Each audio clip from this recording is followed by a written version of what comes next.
What's up, everybody? Welcome back to the Seven Figure Flipping Podcast. This is Bill Allen. On today's show, I've got Dave Miller. He is an amazing guy and has built really an incredible business. He travels for a couple months out of the year skiing in Breckenridge with his wife, and their friends come in.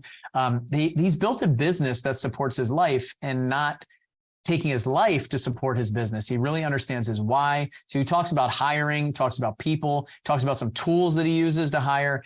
We talk about the structure of his company and what it looks like, and hopefully some of the mindset breakthroughs that you need to be able to build a company either virtually, or how you can build your company even if you live in the same area that you're flipping, but think of it virtually so it doesn't tie you to it all the time. I'm huge on this. I love systems and processes to outsource and get myself out of the loop so that I can travel, I can be with my family, and I can do all the things that I love to do. So we're going to talk about that today on the show. My name is Bill Allen, and I'm the leader of a group of elite house flippers and wholesalers called Seven Figure Flipping. We don't brag or show off our success, but instead let integrity and stewardship be our guide. We are dedicated to helping people unlock the freedom they desperately need. If you ask other real estate investors, they will say to keep your secrets quiet. But we believe in abundance, not scarcity, and that's why we are the elite. We are Seven Figure Flipping, and this podcast is our playbook. All right, everybody, I got another great show. I think I say that every time. I got another great show for you guys, but they're all great. Like, I can't even figure out how to rank them. I don't even have a top 10 list, things like that. Like, every show that I do is awesome. Every guest I'm excited to talk to. And today is no difference. Dave Miller is somebody I've known for years, and I've actually known his wife for a very long time. And he's been in the group for quite a few years now and has been just awesome dude. He's given back a ton. He is a constant go-giver. He always does these like Super Bowl squares that everybody loves too. So like, it's just awesome having him. He's been in our runway group, I think, in the beginning, and then now our altitude group. He's in San Diego, and we got a really cool story. We're going to talk about like setting up a virtual business today. We're talking about some really cool stuff with that and how he does it and why. So Dave, welcome to the show. I'm really excited to have you. How you doing? I'm doing great. I'm excited to be here. Thanks, Bill. I can't believe that you haven't been on the podcast. We had an event in South Carolina recently, and I had everybody raise their hand that hadn't been on the show, that wanted to be on the show and to reach out to me and all that stuff. And some of the people, I couldn't believe that they hadn't been on the show. It's just, I record episodes, I do things like this. And to know that we have so much like incredible knowledge inside the group of things that people are great at and things that people are doing and they haven't been on, it's like a travesty. So right now I've got you on. Give us a little bit of background about your experience. Like what you were doing before this? Have you been flipping houses for a long time? And then maybe like how you found us and stuff like that. Yeah, sure. So my career started actually in accounting. I worked in public accounting for 10 years for some of the big guys like KPMG, PricewaterhouseCoopers, those guys. And I wish I would have done culture index before I went into that, because I now realize why I didn't really enjoy it, although it was a great foundation. I mean, when you're in something like that, you work with a lot of companies, you're seeing a lot of things. It was such a good foundation for me. After that, I went and worked for a franchise organization that was pretty small. I was there for 10 years as well. We grew it from 400 offices to 4,500 offices. I helped take it public. That was a really good experience as well. While I was there, I actually operated a few franchises myself. So it was kind of a cool mix of working at the corporate office and also being a franchise operator. Ran the finance department, also ran our operations group for about 3 years. Had 2,000 franchisees under me. So that was a good experience as well, but kind of got burned out of the corporate life. After that, I went and worked for my church for 5 years. We had outgrown our space and we wanted to do some cool things there.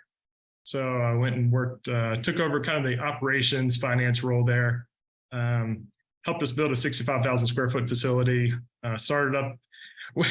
I won't get too off tangent, but off topic, but this is kind of cool. Like our architect, which I love this guy, I keep in touch with him to today. And this was 10 years ago almost. He had this vision of like, why do churches use their facility so poorly? Like, he's like, only football teams use their facilities worse than churches. Like, it's only like one, maybe a couple hours every week. So he thought, why not have like a childcare center, which a lot of churches maybe do something like that, but also an event center to bring in people, bring in communities. So I helped just implement all that. So it was building the church, the actual building, and also setting up these ancillary things that just supported the ministry and also helped bring in some more revenue to further drive ministry. So it's kind of a super cool thing. And it connected us with the community. So that was a really fun time. So I did that for 5 years. And all of this was in Virginia. And then my wife, who's in the military, she was transferred out to San Diego. So we moved out to San Diego. And when I went out there, I had to decide, well, what am I going to do now? What am I going to do when I grow up? Like, I was like, okay, now I'm kind of starting over. I'm in a new place. What am I going to do? And we wanted to set up something that was flexible, something where we could do the things that we really wanted to do. We love traveling. And so we wanted to set up a business that allowed us to travel. And so I was thinking about real estate for a while. I've been investing in real estate kind of on the side for maybe 15 years before that. And I've been listening to your podcast. And my wife, Sarah, she's like, well, why don't you just go and do it? And I was like, well, I don't want to do it in San Diego. And so I said, well, I'm just going to do it somewhere. And I decided to actually join seven figure flipping back then without even knowing my market. So I was like, I'm just going to do it. I'm going to jump in. I'm going to do it. I'll figure out where I'm going to do it soon. So I actually had a call with you. This was kind of interesting too. You'd mentioned the connection. So I'll explain that connection, how you knew my wife. She's a helicopter pilot too. And so I went to her and I said, okay, this Bill Allen guy, I've been listening to him on these podcasts. What do you know about him? And she said, well, we've crossed paths a few times, and his reputation in this small community, the helicopter community in the Navy is pretty small, is that he's a straight shooter. I was like, all right, that's good enough for me. I'm in. So I joined, and then, I decided to operate remotely, and we set up our business, and it's been really cool since then. We've been able to do a lot of fun things. Well, I'm glad that Sarah said that about me. You always wonder what your reputation is, right? What do people say when you're not around? This is something that's really important to me. And I try to do the right thing, in every situation, but I'm not always perfect. None of us are, as we would all agree. So it's really cool to hear that.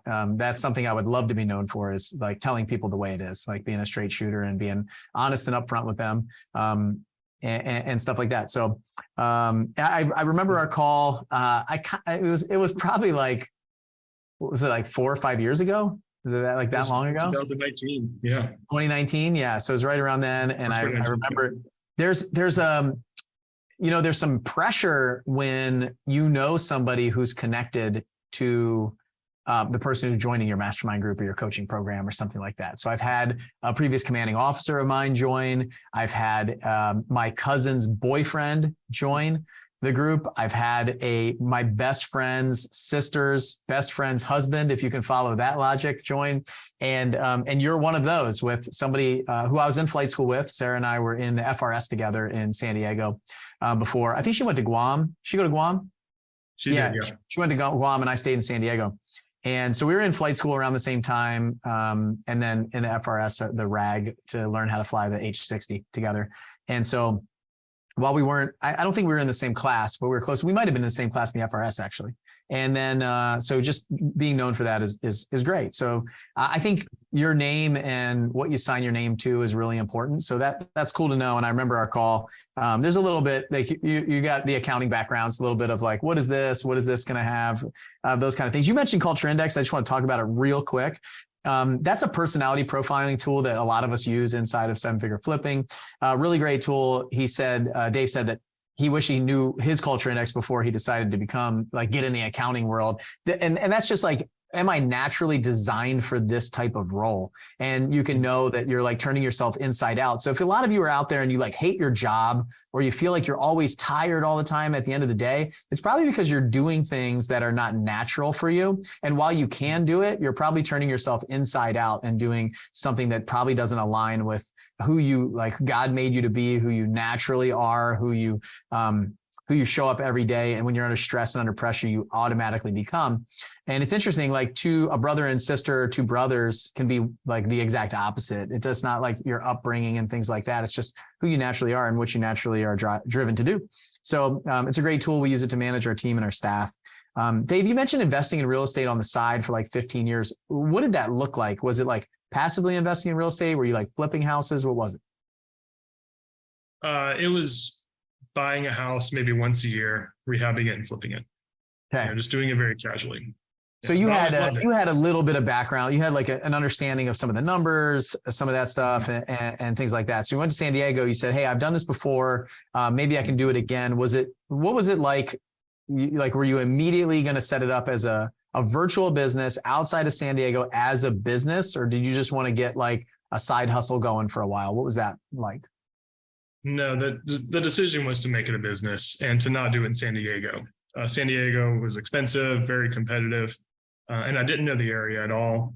And so I didn't want to jump into there. Not that it's a bad market and a lot of people that do really well there, but I didn't want to do it there. Plus, as I mentioned, we wanted to travel. So I didn't even know if we were going to stay in San Diego, which we're actually back in Virginia now for a little while. And so, I really wanted to set up somewhere that I felt comfortable. And that, again, it didn't tie me down.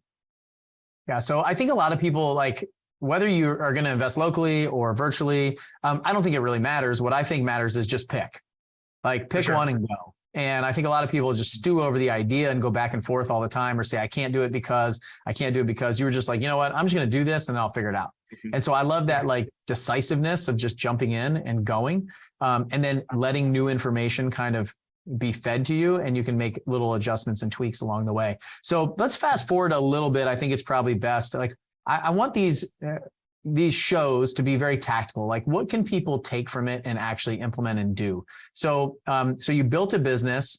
Maybe talk a little bit about what that was like and what the outcome was, and then some of the things that you would tell people of what you learned along the way that they could take to either set up their business or just change it from the direction that they're going right now. Sure. I would say well, I'll start off with saying, like, a lot of times we talk about our why in business, like, and usually our why is like, we're doing it for our family, or we're doing it for whatever.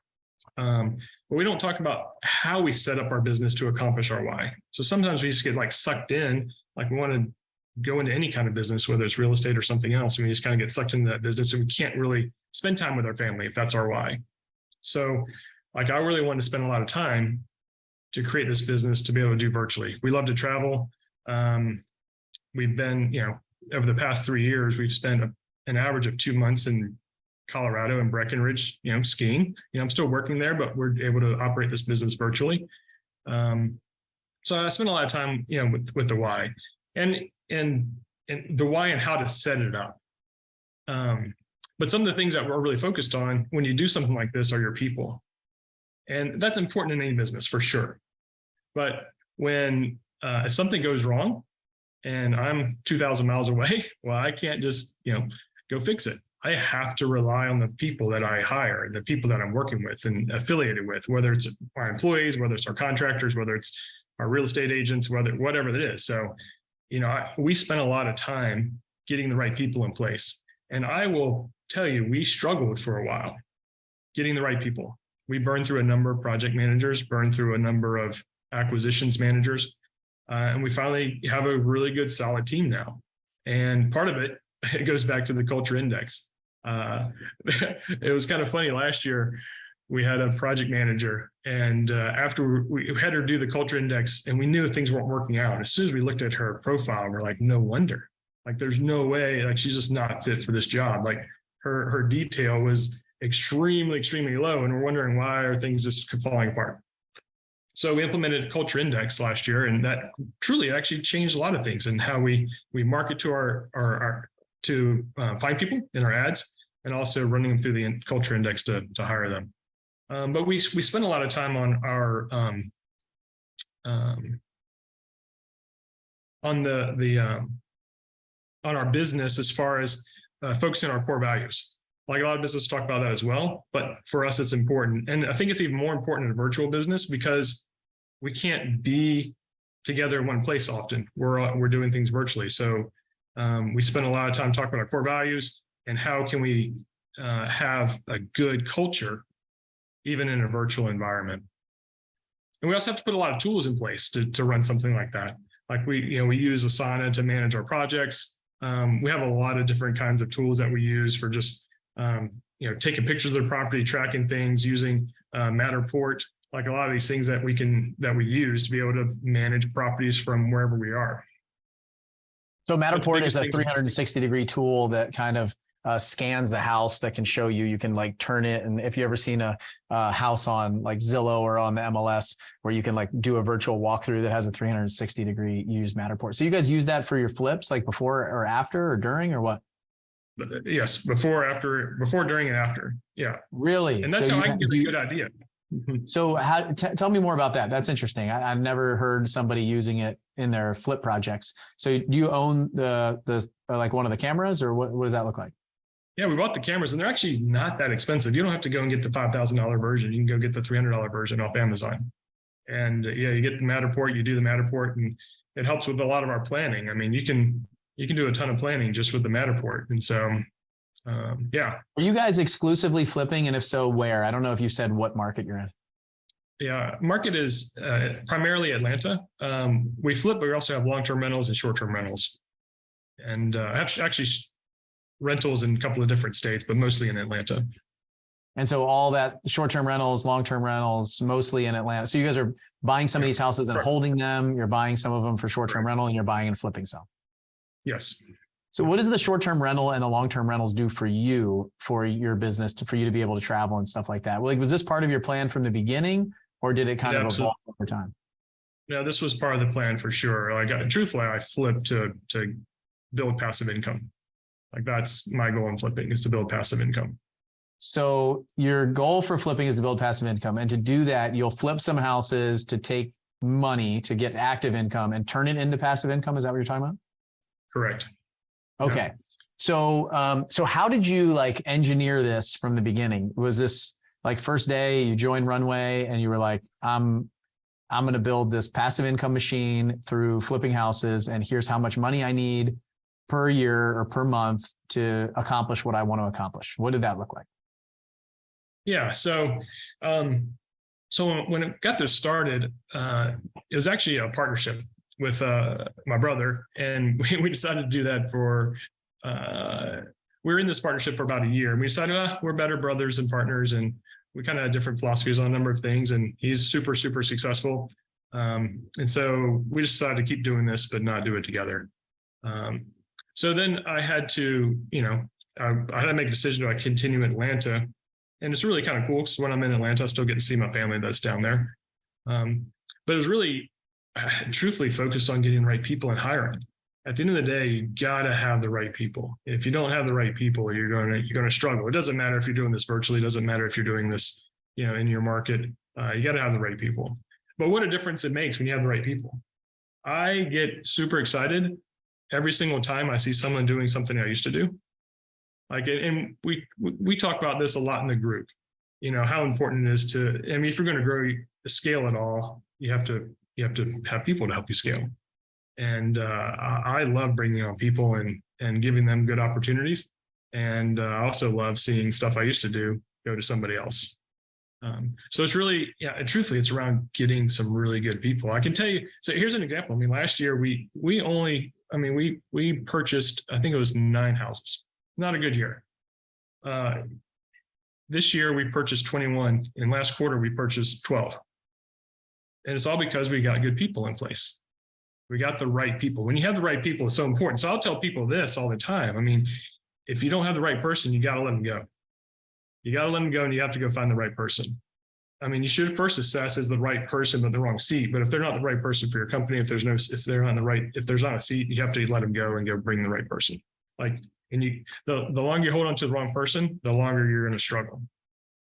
So the other thing that I see a lot of time with business owners and entrepreneurs like us is they don't put in enough time to train. They might have the right person, but they're not actually. Most of us just want to put somebody in place that has like a background before. So let's use a project manager as an example. Maybe they were working as a foreman for a new construction, or they've worked in renovation projects before. They were a general contractor, something like that. We bring them on, they're handyman, whatever. They have the skill set, they have all the knowledge and that kind of stuff. And so we're like, okay, they've done this before. And then we just say, here's a house, go. and expect them to know exactly what to do, how to get it done on our timeline, our budget, all that stuff. We don't communicate to them. We don't build out parameters, KPIs, tracking, anything like that.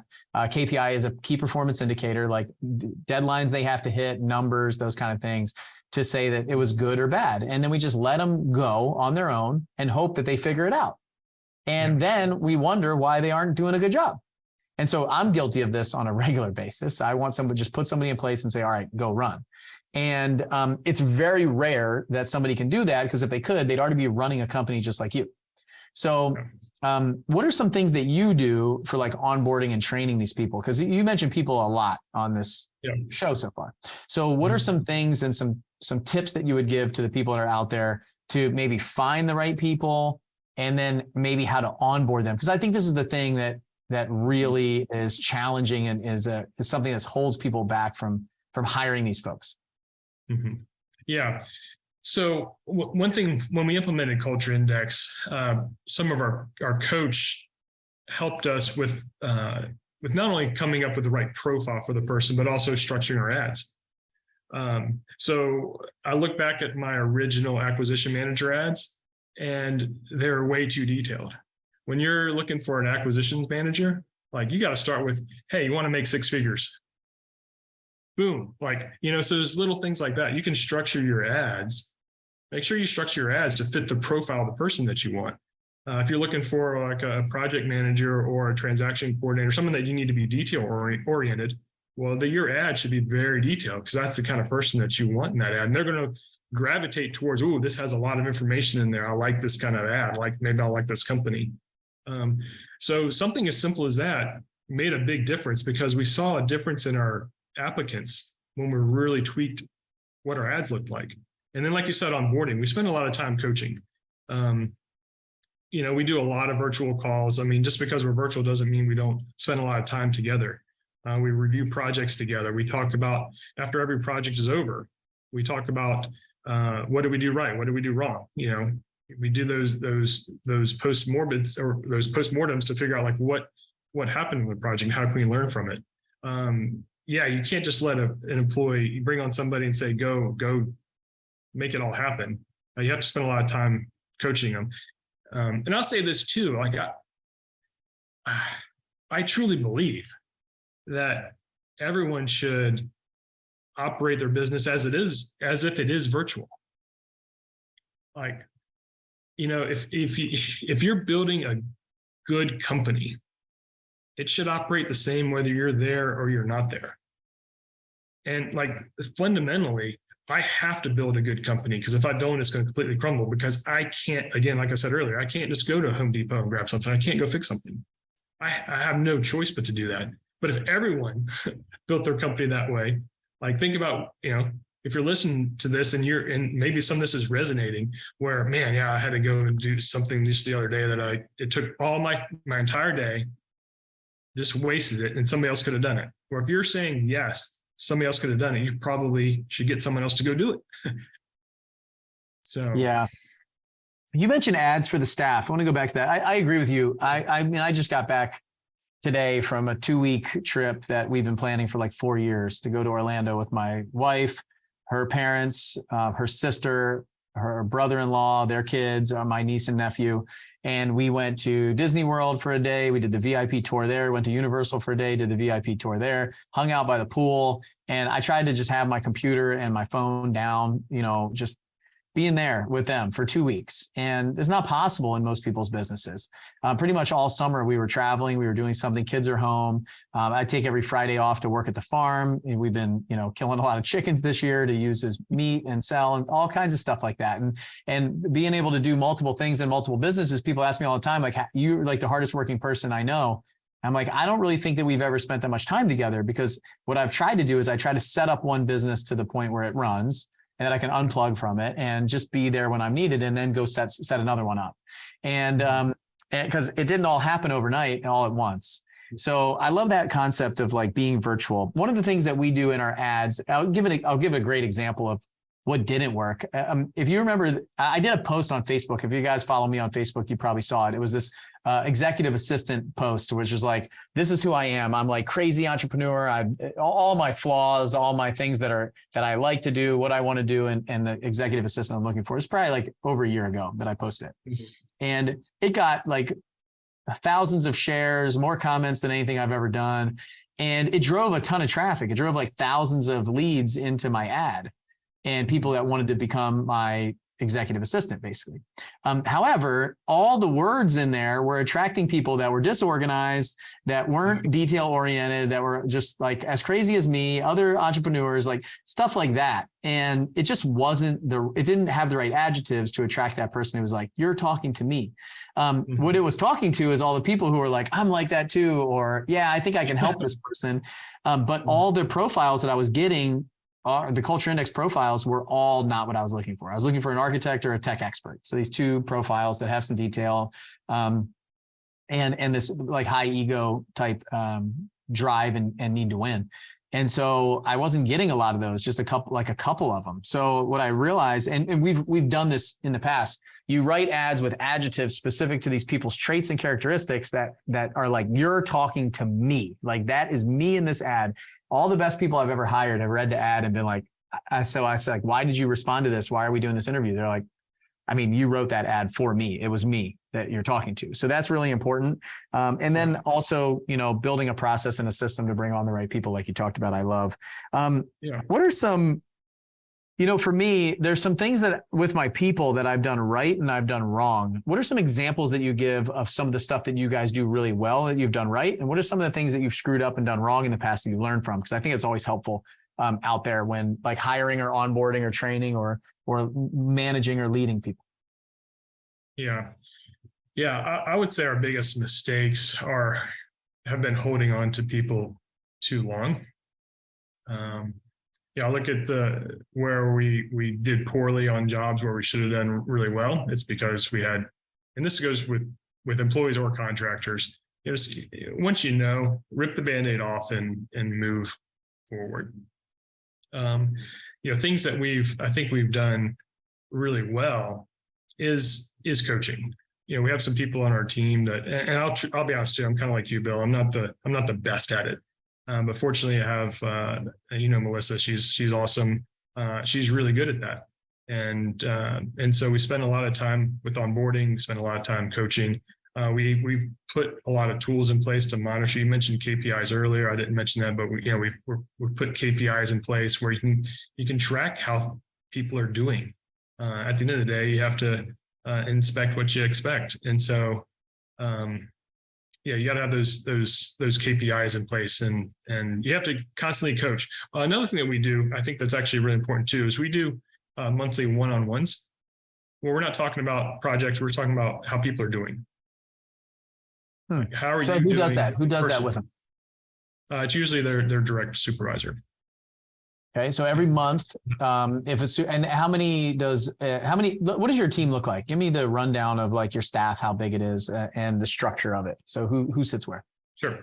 So we have an operations manager, we have a project manager, we have a acquisitions manager, we have an admin support person, and we're hiring a bookkeeper right now.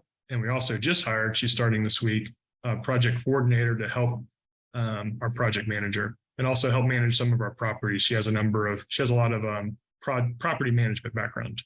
So who are you in that list? Were you on that list or not? Oh, and then there's me. Yeah. Okay. So I'm the visionary.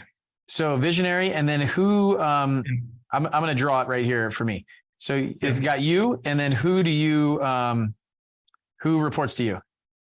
The acquisitions manager and the operations manager. So acquisitions is just responsible for getting properties under contract. Correct. And then the operations person is responsible for getting that contract like to closing and then also flipping it. And so post close. Correct. Yes. Okay. And so who answers the operations person? The project manager and our admin person. And who answers the acquisitions person? Anyone? No. Okay. Who's the bookkeeper going to answer to? to the operations person, but I'll be heavily involved in that because of my finance background. Sure. And then did you say you were hiring for one other position? A project coordinator, and that person will report mainly to our project manager. Okay. So that's like an admin assistant for the project manager, really? Yeah. Okay, cool. I just want to understand this. So this is interesting because I feel like this is the ops person has like 2, maybe 3 people. So they're talking to one person. So you do one-on-ones with the ops manager and the acquisitions manager. Correct. Right now. Okay. And then the admin talks to ops, project manager talks to ops, and the project coordinator's not there yet. So, okay, cool. So there's probably like a lot of hats that you're wearing that aren't on here right now. Like you're probably the CEO and visionary. You're probably the COO. You probably do all the admin stuff. You've probably been working with the books for a while. So like, as we build this out, and you're probably doing all the marketing. Who's doing all the marketing?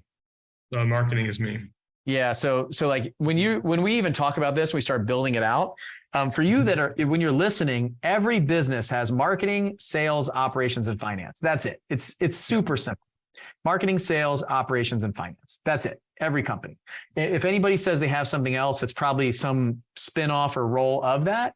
So then in marketing and sales might be in the same bucket. So you might just have marketing and sales, operations and finance, some split it out. So when somebody's like, oh, I have a closing coordinator, or I have a acquisitions manager, or I have a lead intake person, like that's all sales. Lead intake and acquisitions, all sales, right? Mm-hmm. And then they're typically in these real estate companies, small real estate companies, the CEO is pretty much doing all the marketing usually. They usually don't have a marketing department. They're just sending out mailers, and they're also doing all the marketing data, like the data, the numbers, like what's our performance like, what are our KPIs in the marketing department. And then operations is simply transaction coordination, getting it to closing. If you're a flipping company, it's the renovation side. If you're a rental company, it's managing the rental properties and dealing with the tenants and dealing with the owners and all that stuff. If in finance, it might be raising money. So you're doing finance too. You're probably raising money. You're probably giving reports to those people. You're probably making sure that they get paid on time. You're probably running the books. You're doing the taxes, all that stuff. You didn't talk about HR. There's human resources there. You're doing the hiring. You're doing the onboarding. There's training. There's all kinds of stuff, right? So if you're a one-man show or one-woman show, like I was in the beginning, like if you built it out so that you see all of that, then you can put yourself in all those seats and then just take yourself out of one of them to hire in. And so when you're building out this chart, I think it's really important for you to kind of figure out what's happening. Because like you have sales, you have operations, but like finance is you and then marketing is you. So making sure that we know that, like you know that, but those people that are listening, as you start hiring people, you want to figure out like where's your weakness and just hire out that weakness first is what my recommendation would be. So you're holding on to some of your stronger stuff, right? You're holding on to the finance. So you're like, oh, I'll be involved in the books, but answer the operations person. So like you might want to pull that ops person up under you and then have all these people answering to them, at some point, and maybe you will, but okay. Enough of that. So one thing else I wanted to point out here is you talked about contractors a few times. If you're listening to this, and you're like, that's cool. I'm a flipper. I don't have any employees. I don't need any employees. Every single person you work with is a team member of yours. Your realtor, your contractor, your subcontractors, your closing company, your attorney, like your bookkeeper, your CPA. If you name, like these are all people that are directly responsible for the performance of your company. Like they are team members. So you should fire those people just as fast as Dave's talking about firing his other team members, or going through a process of hiring them the way that he's going through a process of hiring actual like W-2 employees.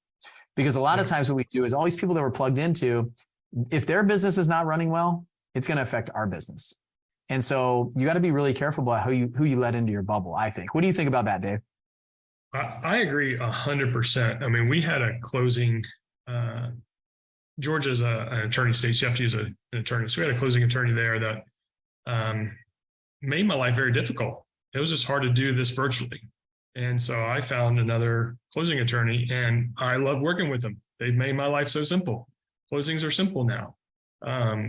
So yeah, you got to, you're right. It doesn't just we shouldn't just focus on your employees. It's your contractors. It's everyone that's associated with your business, your realtors. It doesn't really matter. I mean, they're all part of your business for sure. Yep. Your banks, your private lenders, like anybody that you're working with, like you can fire them just as easily as you can find a new one and hire a new one. Like it's just, it's a challenge. It really, like, what I mean is it's a challenge for you to wrap your mind around the fact that everybody that you work with and interact with, you're doing that by choice. Yeah. And it took me a very long period of time to figure that out. And I would literally, I'd be like, it's just a contractor. I could fire them at any time. And what I mean is an independent contractor, not like a general contractor. I'm talking about like fixing the house. I'm talking about any like third-party contractor that I would hire. And I wouldn't take the same time that I would if I was paying them a W-2 salary or bringing them on full-time on my team and giving them an email address that is my company. So you should treat everybody the same way. If you look at it through that lens, it'll change things for you in your hiring process and your onboarding and your training and those kind of things. Bring people into your system, build a system for yourself. That's my 100%. Biggest push to you. Okay, Dave. So what does the business look like now as far as like your time goes? You mentioned you were building this, like your why being a lot of you like the guys want to travel, spend time together, not be tied to the business and all that stuff. Like, what does it look like now? And why do you think it's successful where maybe some other people are struggling? Well, I mean, I think we're successful now, and I'll always point to our team. Like at the end of the day, it's about your team. And I know we've talked about that a lot. But as far as for me, it has allowed me to travel and spend time doing the things that are important to me. And we've had a lot of like it's not just about having fun. I mean, I mentioned how often we've spent in Colorado skiing. I mean, my wife and I love skiing, but it's about being there for family. And so we've been able to do that. And unfortunately, in the past few years, we've had a lot of tragedy that's been in our family. But it's been so awesome to be there every time when something's happened. I think it was 3 years ago now, my wife Sarah's sister passed away. As soon as it happened, we were up there, and we were the only family that could stay there from the very start till the very end. And we were there for a few weeks, and we were able to then go visit her mom afterward. And then over the past year, her mom's had a lot of health issues and unfortunately passed away a few months ago. And we were able to be there. I mean, we've spent probably 3 months in Wisconsin in the past year and a half just being with her mom. But this business allowed me to do that. And then just a few weeks ago, my wife learned she had eye cancer. And so I'm actually sitting in Philadelphia right now, seeing a specialist so that she can take care of this cancer in her eye. Later today, we're going to go back to the hospital and have a radiation pack taken off her eye that hopefully kills this thing, because cancer sucks. But, we built the business so we can have this flexibility to go have fun, but also to be there when we needed to be places. And it's just fortunate we've been able to do that. I mean, at the end of the day, people look back and they're going to remember being with people they love. They're not going to remember a lot of other things. And I can tell you the past few years of my life are the most memorable that I've ever had.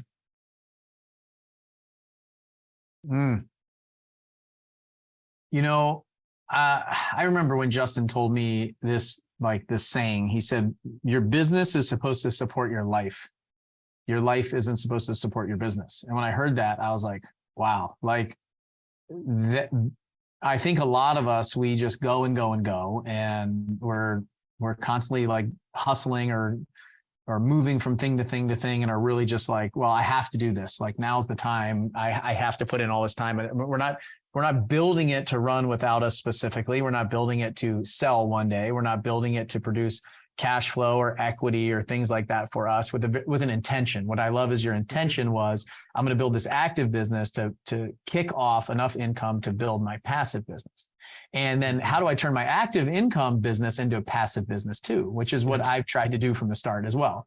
Like I saw Andy do it. I saw Justin do it. I've never seen anybody do this before. It was brand new to me. My dad worked so hard in his business to the point where he could finally come out of it, but he didn't he eventually sold shares and things like that. But I mean, it took him 10 years to build this thing up. And he was all day, all night, nonstop. He'd fall asleep on the couch when he got home. He was, all constantly at the office. My mom was always like, when are you coming home? When are you coming home? I just remember that. And when I was growing up, and I was like, I don't want to do that. I saw these two guys doing it to the point where they're working 2 hours a week and they're in their 30s and they have a family and they're traveling and doing whatever they want. They have money. I was like, wow, this is it. So if you can intentionally build it that way, and it took me some time to do, but I love that the business supports your life and not vice versa. And for you to be able to be there for the family, to be doing this stuff. I'm a believer, as everybody knows that listens to the show, I'm sure by now, but I truly feel like God sets us up on a path so that we're ready when the challenges come. And so over these last few years, you were setting yourself up to be able to unplug when you needed it, because if you were still in the corporate job or you're still doing some other things that you didn't make that decision before, when this challenge that he's giving Sarah right now you're not available, right? Mm-hmm. And you're in a place that you can do all those things. And I believe that with when everything lines up, we can actually see the path. There was another cool quote I read recently. I don't have it memorized, but it's you don't know the plan. You can't just until you look back, you can't see the plan as it's unfolding, right? But when you look back, you're like, oh, I see it now. So if you're in a tough time, you're in the thick of it right now, I think there'll be a point where you come out of it and you look back and you go, I see what the reason for this was. I'm going to challenge everybody that's listening to the show right now to say a prayer for Sarah. She's got a lot going on. Dave's got a lot going on. The fact that he jumped on the show with me, and we're finishing about 15 or 20 minutes before they have to go back to the hospital is amazing. Came to South Carolina to pour into the people that are there, to grow it and build his business and continue to do that while this was all going on.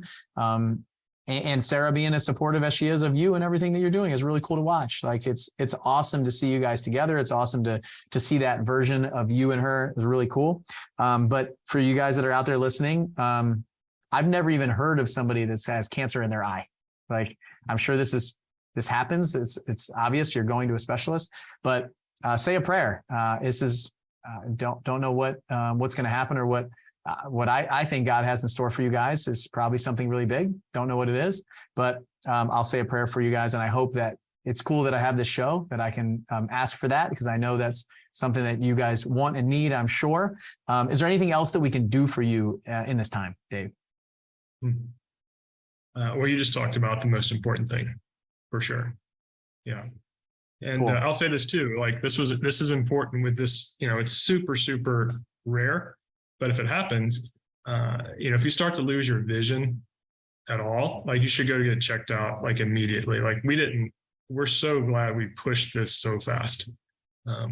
We literally found out just a couple of weeks ago, and then she had surgery last week.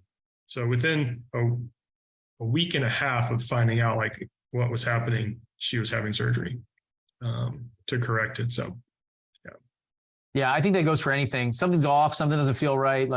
Just go. I mean, and that's surprising. I mean, when you're flying helicopters and airplanes and stuff like that, and your vision starts going, you're going to speak up and say something. But I mean, we were trained our entire lives not to talk to the flight surgeon. Don't talk to the doctor. You're not going to be able to fly anymore. I'm sure that conversation happened in your house. And I think there's a lot of tough people out there. There's I'm just going to tough it out. There's some things that you just can't tough out. So time is going to hurt everything. So I agree. Go check it out. Dave, I appreciate you taking the time to talk with us. I think building a business to support your life is really what everybody should be doing. I think you gave us some really tactical stuff about, some of the people, the culture index, some of the ads for that, some of the adjectives to be used, stuff like that. I think what I'm going to do is I did a podcast with Matt White, who's my culture index rep. It was a while ago, but just to give some context to it and let everybody learn from it, I'm going to bring that show back. I'm going to put it back on. I think the likelihood of him and I getting together really quickly, but what I want to do is right after this show, I'm going to put that show on. So we have a background of culture index, what it is, personality profiles. We talked a ton about the adjectives and what to write to ads. I think these two shows in combo would be awesome together. So I'm going to bring that one back from the archives and kind of move it up and put it there right after this show, because I think it'd be really powerful. I wrote that down. And that Culture Index podcast I did with Matt White was really great on how to use these tools. Even if you're just using a free test like DISC surveys or Colby's or Enneagrams or whatever it is. There's a ton of different tools out there that you don't have to pay for Culture Index. So Dave, I'm sure you guys need something. We mentioned the prayers for you guys, for you and Sarah. What else for business-wise do you need? If there's some investors out there, leads in a certain area, what counties you operate in, how can the audience help support you if they want to reach out to you and get in touch? Like what are you looking for? What do you need? And how can I help? Sure. Well, I mean, we have a number of private investors, but that's something we love working with. Like with all the business that we've done, I've actually only used private money to finance all of our acquisitions since day one. So I love working with individuals and helping them earn a great return while they sleep. So they can email me at dave@oaktreere.com. It's like real estate, oaktreere.com. I love to talk to any investors that are interested. I'm in the Southeast Atlanta area. So if you're ever in that market, feel free to reach out for sure. I also invest a little bit in the Hampton Roads, Norfolk, Virginia Beach area. Cool. Yeah, those are kind of the big things. I mean, I really appreciate our private lenders. A lot of them are people that I've known forever. And anyone listening as well, like if you don't have private investors that you're working with, like connect with people. It'll change your business also. It makes things so much easier, and they get a great return. Like I love it. I love that concept. I learned it from this group, and it's been awesome. Yeah, it's huge. It's a huge win-win. Like you don't know how much you're helping. When I try to give people their money back, they get really upset. I love making them great returns. I love helping save on taxes if I can. I love all that stuff. And I love that people trust in me and we can do right by them and build a relationship. The last thing I want to talk about is Flip Hacking Live. It's coming up. What can you say about it? You've been to Flip Hacking Live before, right? Number of times, yeah. So what would you recommend to people who are like on the fence? Should I go? Should I not go? Flip Hacking Live is coming up October 12th, 13th, and 14th. You can check it out, fliphackinglive.com. It's back in San Diego, California this year. I'm sure you're excited about that. I think you said something like you're not going to be there during that time though. So it's kind of a bummer. I still have a place in San Diego. And so I'm definitely going to be back, but we're in Virginia right now. Yeah, I'm definitely going back to Flip Hacking. Wouldn't miss it for sure. Anyone you just have to go. If you have to go, like you're going to learn so much information. If you haven't been before, you're going to be shocked at how much detail is there. Like all the good nuggets. There's so many. You're going to have pages and pages and pages of notes, and there are going to be a lot of gold nuggets in there that it's going to pay for your ticket and your transportation and your lodging 10 times over. You have to go. Awesome. Yep, it's coming up. So don't wait. The ticket prices go up like every couple weeks, especially as we get closer. They'll be up over $1,000. So, and I'm going to be starting to announce the speakers if I haven't already by the time you hear this show. But we actually have some really cool guests coming up. I'm finalizing all the contracts with some of the keynote speakers. I'm hiring a couple people to come in. I'm really excited about. And I'll have some podcasts coming up of who those folks are, introducing them to the audience and how they can help you guys. So really excited about this year. I'm going to plan something a little bit different than what we've done in the past, where it'll still be tons of tactical advice, things like that. But I really feel like I know the secret of success for you guys. I've seen very successful entrepreneurs and business owners, and I've seen some people that have come through that haven't been that successful. And over the past 4 or 5 years, I've really been trying to diagnose what that is. And I think I found the secret. So we're going to be talking about that a lot at the event. We got some really cool stuff planned. So go to fliphackinglive.com, check it out, and share it with your audience, your friends, your family. Bring your kids, bring your spouse if they're up for it, but share it. Like tell other people about it. The only way that this event is going to get out there is if more people talk about it. So I'm only so loud. So fliphackinglive.com, check it out. The link will be in the show notes. So will Dave's email. you want to reach out to him. Dave, thanks for being with me, and I'll see you guys on the next show. Bye. Thank you, Bill. Thank you, everyone. See ya.